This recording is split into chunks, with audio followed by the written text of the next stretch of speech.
कल्पना कीजिए, सुबह का समय है। श्मशान घाट पर चिता तैयार की जा रही है। चारों ओर गहरा सन्नाटा है। कुछ लोग मौन खड़े हैं, कुछ की आंखों से आंसू रुक नहीं रहे और कुछ लोग उस व्यक्ति की बातें याद कर रहे हैं जो कल तक उनके साथ हंसता बोलता था। कुछ ही क्षणों में अग्नि प्रज्वलित होती है। लकड़ियां धीरे धीरे जलने लगती हैं।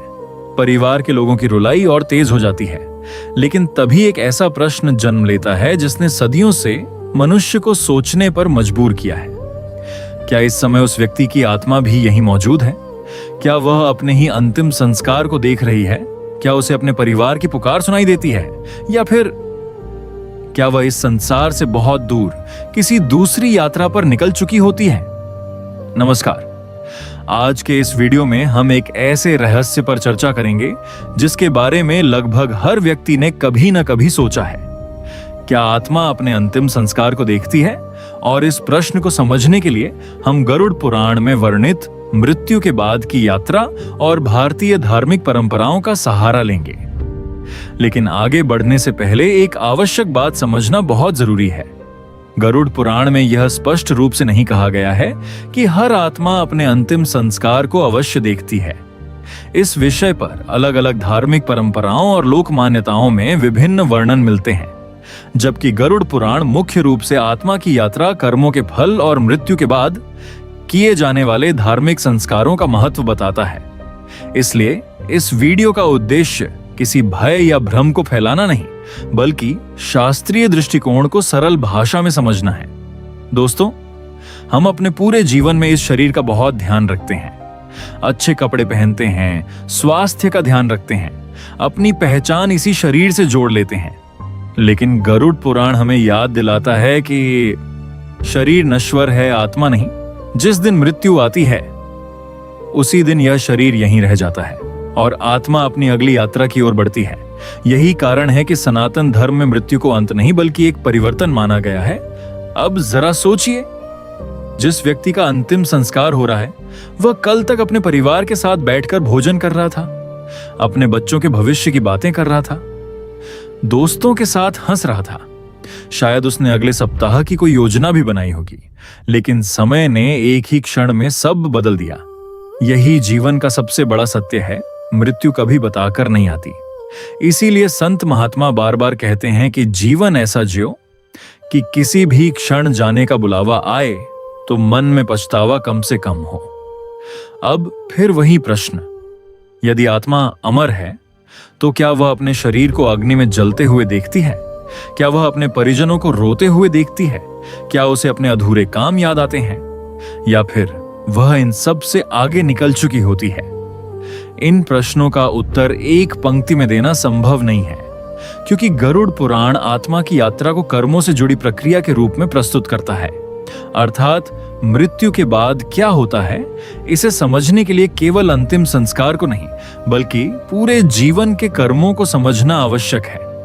यही कारण है कि इस ग्रंथ में बार बार कहा गया है, धन, पद, प्रसिद्धि और शरीर यहीं रह जाते हैं। यदि कुछ साथ जाता है तो वह है मनुष्य के कर्म। तो क्या अंतिम संस्कार केवल एक सामाजिक परंपरा है या उसका आत्मा की यात्रा से भी कोई संबंध माना गया है? क्या परिवार द्वारा की गई प्रार्थनाएं और धार्मिक संस्कार किसी आध्यात्मिक उद्देश्य की पूर्ति करते हैं?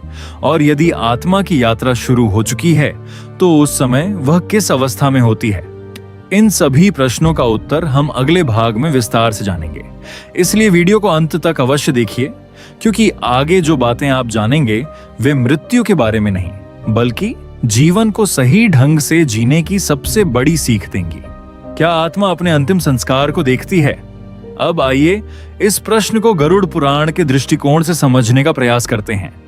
गरुड़ पुराण में भगवान विष्णु गरुड़ जी को मृत्यु के बाद आत्मा की यात्रा, कर्मों के फल और यमलोक के मार्ग के बारे में बताते हैं। इस ग्रंथ का मुख्य संदेश यह है कि मृत्यु शरीर का अंत है, आत्मा का नहीं। जैसे ही प्राण शरीर का साथ छोड़ते हैं, शरीर पंचतत्व में लौटने लगता है, लेकिन आत्मा अपनी अगली यात्रा आरंभ करती है।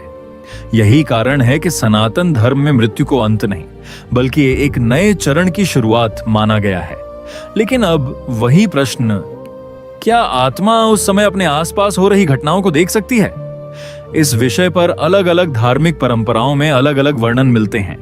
कई परंपराओं में यह माना जाता है कि मृत्यु के तुरंत बाद आत्मा को अपने परिवार और शरीर के प्रति आकर्षण का अनुभव हो सकता है।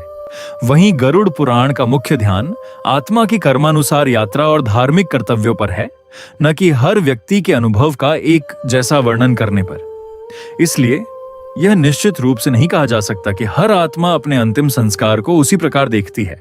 लेकिन एक बात स्पष्ट रूप से सामने आती है, मृत्यु के बाद भी कर्मों का महत्व समाप्त नहीं होता।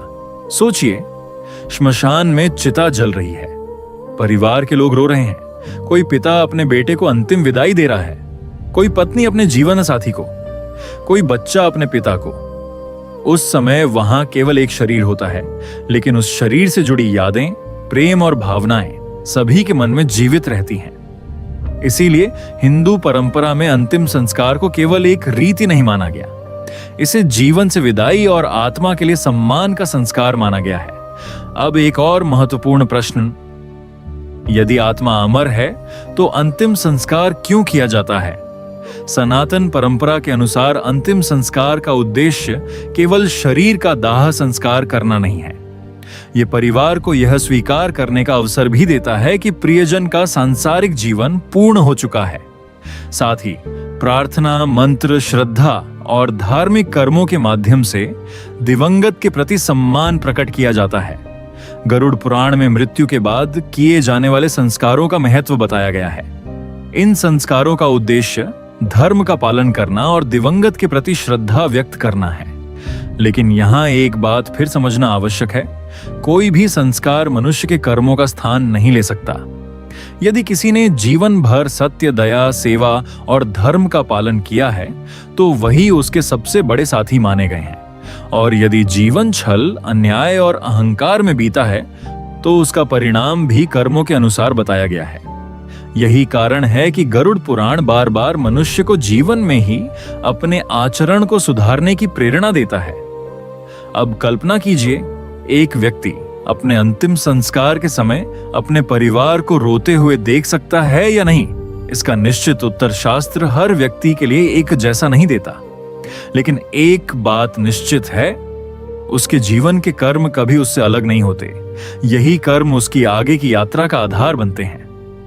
इसीलिए यदि हम सचमुच अपने प्रियजनों के लिए कुछ करना चाहते हैं तो केवल उनके जाने के बाद नहीं, बल्कि उनके जीवित रहते हुए उन्हें प्रेम, सम्मान और समय देना चाहिए।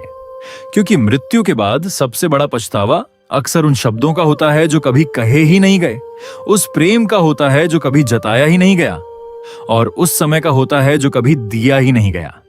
अब प्रश्न उठता है, यदि कर्म ही सबसे महत्वपूर्ण है तो मृत्यु के बाद आत्मा की आगे की यात्रा कैसी होती है? क्या यमदूत हर आत्मा को लेने आते हैं? चित्रगुप्त का कर्मों का लेखा जोखा क्या है? और क्या अच्छे तथा बुरे कर्म आत्मा के मार्ग को वास्तव में अलग बना देते हैं? इन सभी प्रश्नों का उत्तर हम अगले भाग में जानेंगे, जहां गरुड़ पुराण के अनुसार आत्मा की यात्रा और कर्मों के न्याय को विस्तार से समझेंगे। दोस्तों, अब तक की इस पूरी यात्रा में हमने एक ऐसे प्रश्न को समझने का प्रयास किया जो शायद हर इंसान के मन में कभी ना कभी उठता है। क्या आत्मा अपने अंतिम संस्कार को देखती है? हमने जाना कि गरुड़ पुराण में यह स्पष्ट रूप से नहीं कहा गया कि हर आत्मा अपने अंतिम संस्कार को अवश्य देखती है।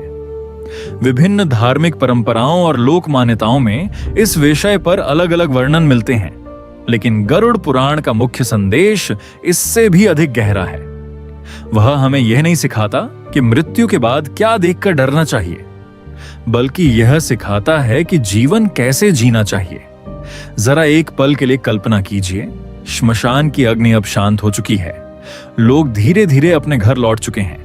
कुछ दिनों बाद जीवन फिर अपनी सामान्य गति पकड़ लेता है।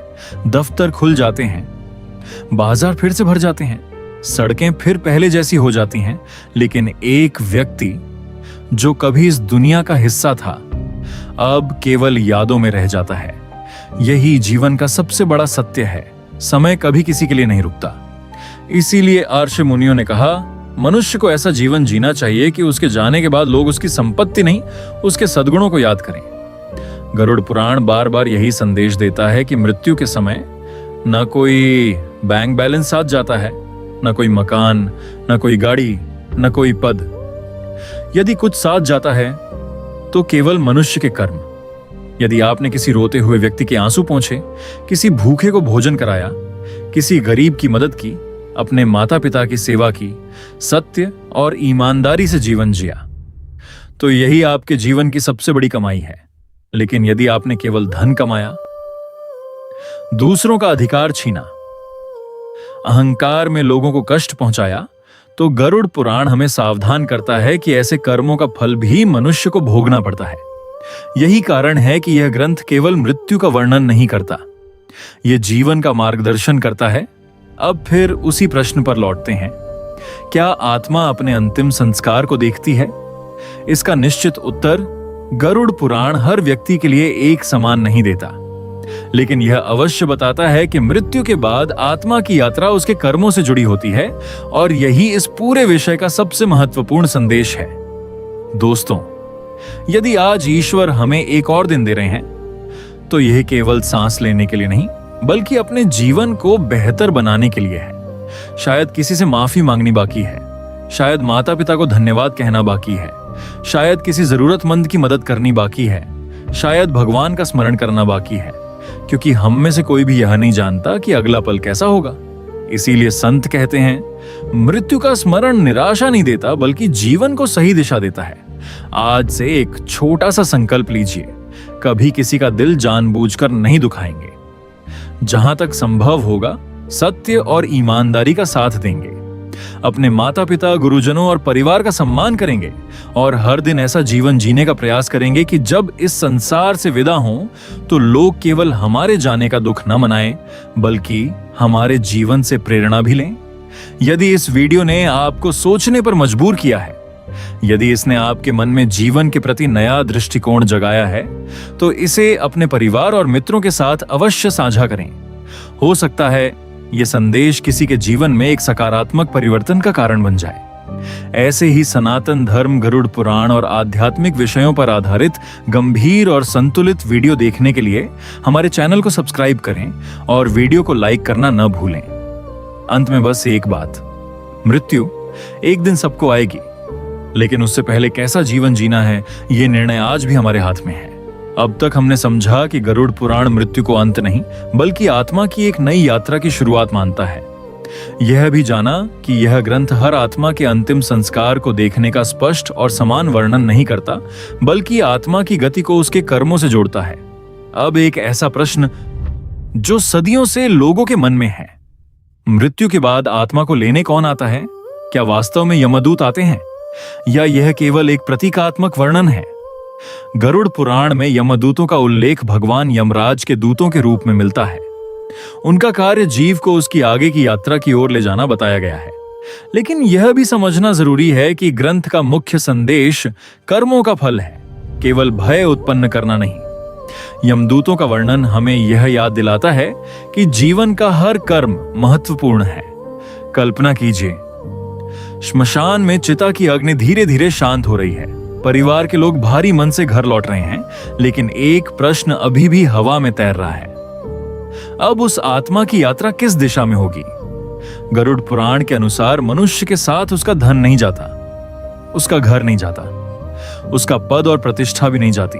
यदि कुछ साथ जाता है तो केवल उसके कर्म। यही कारण है कि भारतीय ऋषियों ने जीवन भर धर्म, दया, सत्य और सेवा पर इतना जोर दिया। अब सोचिए, यदि किसी व्यक्ति ने जीवन भर दूसरों की सहायता की, भूखे को भोजन कराया, अपने माता पिता की सेवा की, सत्य का साथ दिया और ईश्वर का स्मरण किया, तो क्या उसकी यात्रा उसी प्रकार होगी जैसे उस व्यक्ति की जिसने छल, हिंसा, लालच और अन्याय में जीवन बिताया? गरुड़ पुराण का उत्तर है नहीं। आत्मा की आगे की गति उसके कर्मों से प्रभावित मानी गई है। इसी संदर्भ में हिंदू परंपरा में चित्रगुप्त का उल्लेख मिलता है। चित्रगुप्त का अर्थ केवल एक दिव्य लेखाकार के रूप में नहीं समझना चाहिए, बल्कि यह भी कि हर कर्म का परिणाम होता है। हम जो सोचते हैं, जो बोलते हैं, जो करते हैं, उन सब का प्रभाव हमारे जीवन और आध्यात्मिक यात्रा पर पड़ता है। यही कर्म सिद्धांत का मूल है। इसीलिए संत कहते हैं, भगवान से कुछ भी छिपाया नहीं जा सकता। लोगों से आप अपना व्यवहार छिपा सकते हैं, समाज से अपनी गलतियां छिपा सकते हैं, लेकिन अपने कर्मों का फल नहीं छिपा सकते। यही गरुड़ पुराण का सबसे गहरा संदेश है। अब एक और प्रश्न, यदि आत्मा की यात्रा कर्मों से तय होती है, तो क्या परिवार की प्रार्थना, श्रद्धांजलि और धार्मिक संस्कारों का कोई महत्व है? क्या श्राद्ध, पिंडदान और ईश्वर से की गई प्रार्थना केवल परंपरा है, या उनके पीछे कोई आध्यात्मिक उद्देश्य भी है? सनातन परंपरा में इन संस्कारों को दिवंगत आत्मा के प्रति श्रद्धा और सम्मान का प्रतीक माना गया है। साथ ही ये जीवित लोगों को भी जीवन की नश्वरता का स्मरण कराते हैं और धर्म के मार्ग पर चलने की प्रेरणा देते हैं। लेकिन गरुड़ पुराण एक बार फिर हमें उसी मूल सत्य की ओर लौटाता है। सबसे बड़ा सहारा हमारे अपने कर्म है। इसीलिए यदि कोई पूछे, क्या आत्मा अपने अंतिम संस्कार को देखती है, तो उससे भी बड़ा प्रश्न यह होना चाहिए, क्या हमने ऐसा जीवन जिया है कि हमारे जाने के बाद लोग हमें प्रेम, सम्मान और कृतज्ञता से याद करें? यही प्रश्न इस पूरे विषय का सार है। और अब अंतिम भाग में हम जानेंगे कि गरुड़ पुराण इस पूरी चर्चा से हमें क्या सबसे बड़ी सीख देता है। क्या मृत्यु का स्मरण डर पैदा करने के लिए है, या जीवन को बेहतर बनाने के लिए? और क्यों कहा जाता है कि मनुष्य खाली हाथ आता है और खाली हाथ ही जाता है, लेकिन उसके कर्म उसके साथ चलते हैं?